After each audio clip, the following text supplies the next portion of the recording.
अधिकारियों की भी कमी है काम करने की, टरकाते भी काम है, लेकिन बजट की भी कमी रहती है। उसका कारण यही है कि हम लोगों की अपेक्षाओं पे फंड्स की कमी की वजह से पूरा नहीं हो सके। काफ़ी तकलीफ हुई है, उसके लिए मुझे खुद भी शर्म आती है जब लोग मेरे पास आते हैं कि कागजों का काम पूरा ठीक तरीके से नहीं होता है। रोहतक मेयर मनमोहन गोयल जी के कार्यकाल को 4 वर्ष पूर्ण हो चुके हैं और इस अवसर पर वो हमारे साथ हैं, उनसे जानने की कोशिश करेंगे। मेयर साहब, विकास कार्यों की अगर बात की जाए तो कई तरह के विकास कार्य आपके द्वारा किए गए, क्या उनमें से मुख्य कार्य मानते हैं? देखिए, मुख्य कार्य तो जो जनता को पसंद आवे और जनता की ज़रूरतों के मुताबिक पूरा हो, उसको ही मानना चाहिए। हमने कोशिश की है कि जिस प्रकार भी हो, जैसा भी काम हम कर सकें, हमने कोशिश की है, क्योंकि हमारे पास फंड्स की दिक्कत रही है और पहले कोरोना की वजह से, और इस वजह से हम ज़्यादा बड़े काम तो नहीं करा पाए, लेकिन छोटे काम हमने कराने के लिए भरसक प्रयास किया है। इसके लिए मैं अपने पूरे पार्षद साथियों का बहुत आभार प्रकट करता हूँ कि उन्होंने बहुत ही प्रेम से ये 4 साल तक मेरा साथ दिया है, और आपके माध्यम से रोहतक शहर की जनता का भी धन्यवाद करता हूँ कि उन्होंने हर कार्य के लिए हमारा सहयोग दिया, और हम जो भी कर पाए वो सबके सहयोग से ही संभव हो पाया। बिल्कुल मेयर साहब, जनता की आपने बात करी, लेकिन जनता आज भी मूलभूत समस्याएं, पानी की समस्या हो, कई कॉलोनी में आज भी पीने का पानी साफ नहीं है, सीवर की समस्या हो, सड़कों की समस्या हो, आज भी जनता उनसे जूझ रही है। देखिए, पहले हमारे पास सीवर साफ करने की मशीन 2 थी जी। कल आदरणीय मुख्यमंत्री जी ने हमारे अनुरोध पर जी 3 मशीनें पब्लिक हेल्थ को और दी हैं, तो मुझे उम्मीद है कि सीवरेज की सफाई की व्यवस्था में सुधार होगा, और जैसे सीवर की समस्या में सुधार होगा, तुरंत ही इसका असर पानी जो गंदा होता है उस पर मिलेगा। आपको ये तो मानना पड़ेगा कि पिछले 4 साल में रोहतक शहर में पीने की पानी की समस्या ये नहीं भाई कि कहीं ना पहुँचाओ। देखिए, गर्मियों में जरूर ये समस्या देखने को मिलती है कि लोग त्राही त्राही मचाते हैं, पीने के पानी की समस्या बहुत अधिक रहती है। आप एक जगह का भी नाम लें कि जहाँ त्राही त्राही मची हो। गांधी कैंप का एरिया ऐसा है, आर्य नगर ऐसा है, जहाँ लोग गर्मियों में पानी को बहुत तरसे।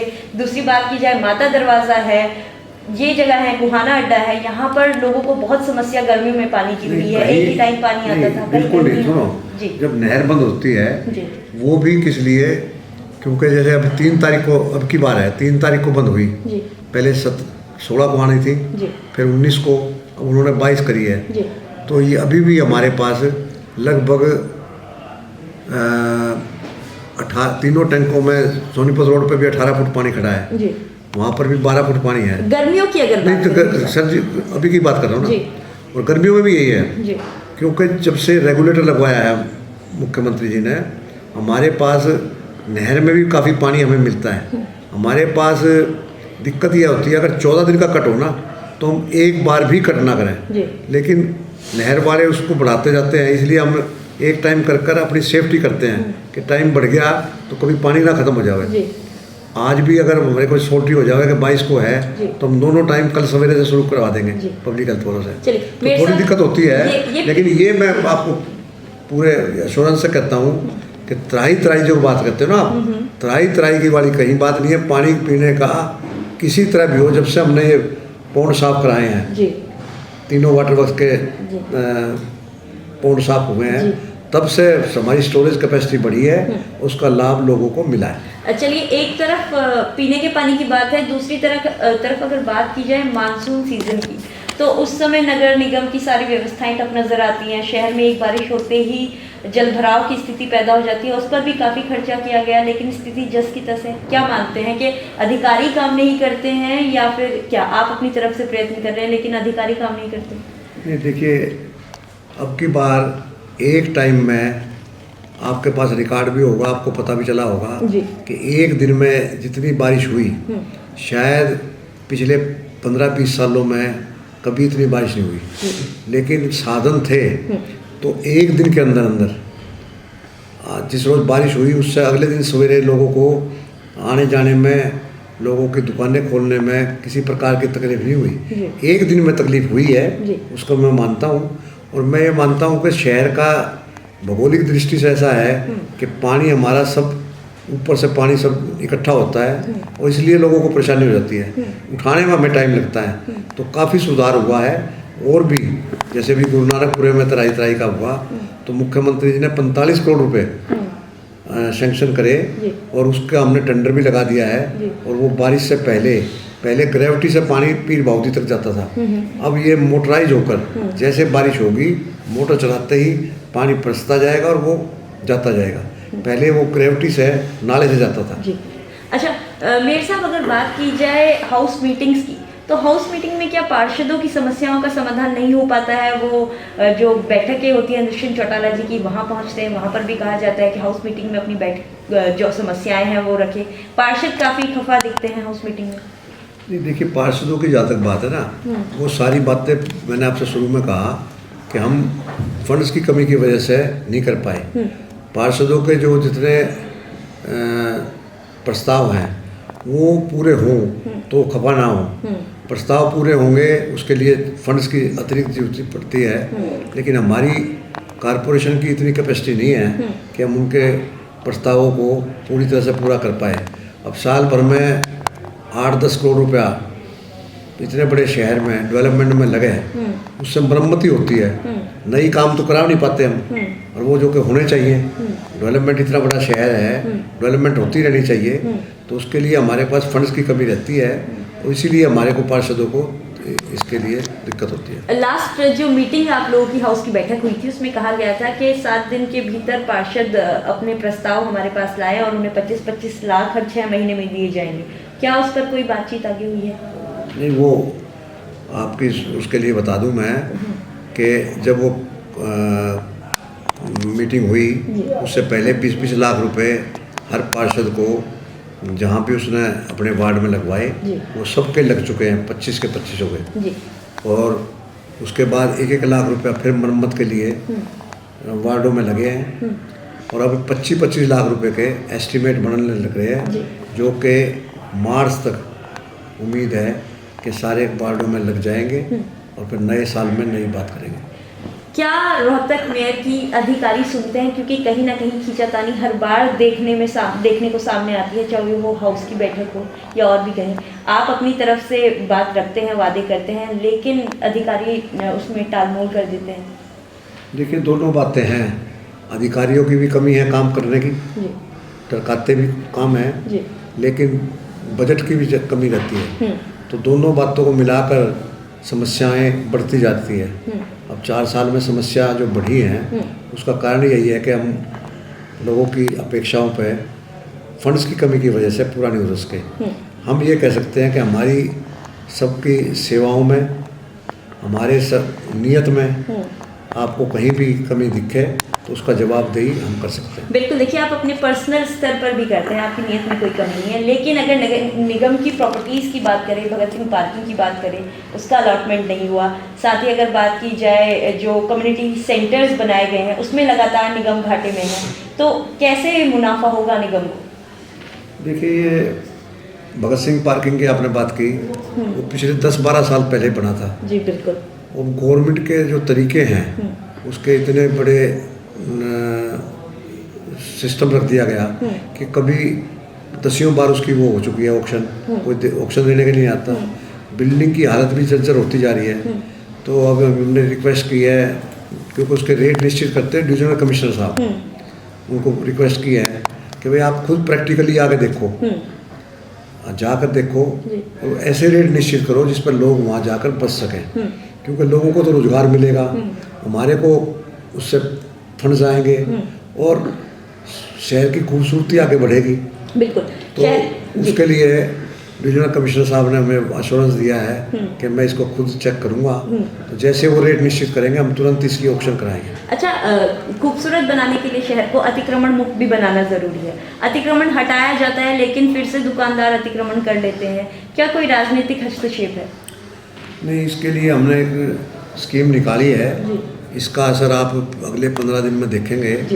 कि हमने किसी दानी दाता से 5 मोटरसाइकिल लेकर जी पुलिस डिपार्टमेंट को दी है, जो हर वक्त एनक्रोचमेंट के लिए हर शहर में निश्चित कर देंगे कि वो वहाँ से वहाँ तक 8 घंटे तक 10 घंटे तक लगातार मोटरसाइकिल घूमती रहेगी, किसी को सामान बाहर रखने नहीं देगी, ताकि एक नहीं रखेगा तो दूसरा भी नहीं रखेगा, उससे बाज़ार साफ रखने की उसकी ड्यूटी होगी पुलिस की।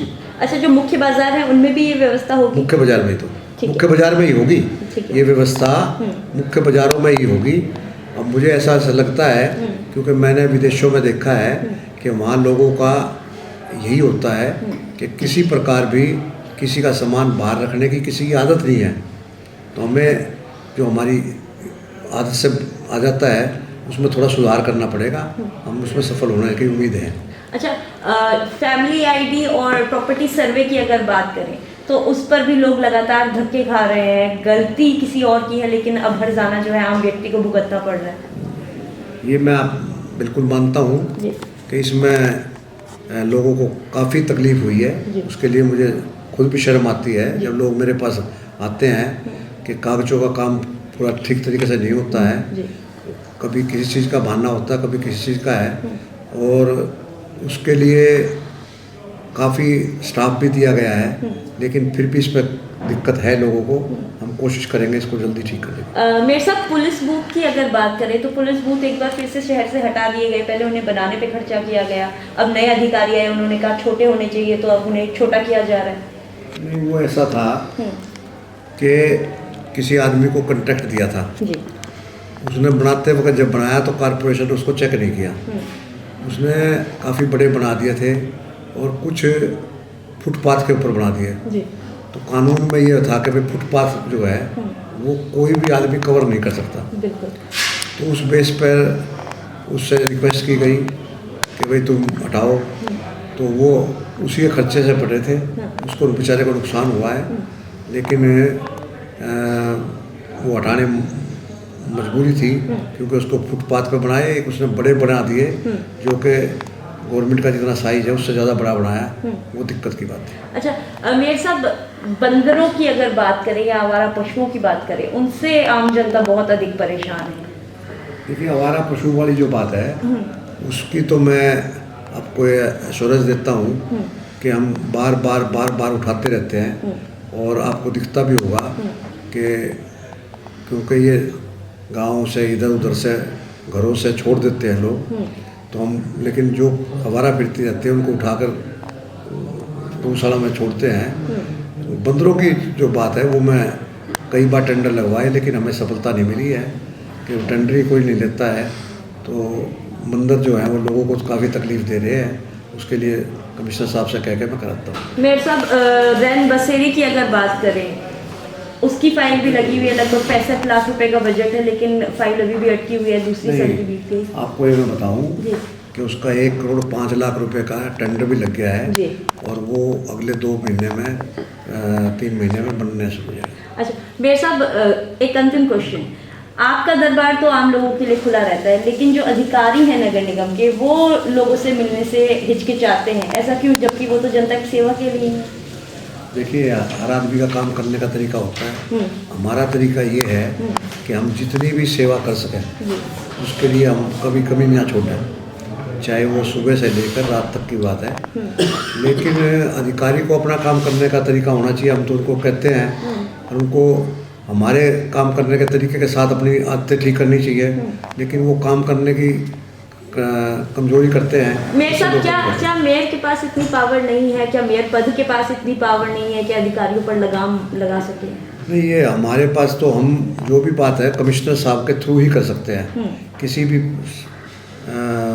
कर्मचारी को पे एक्शन लेने का काम कमिश्नर साहब का होता है। जितना समय का कार्यकाल आपका बचा है उसमें क्या जनता के हित में करना चाहेंगे?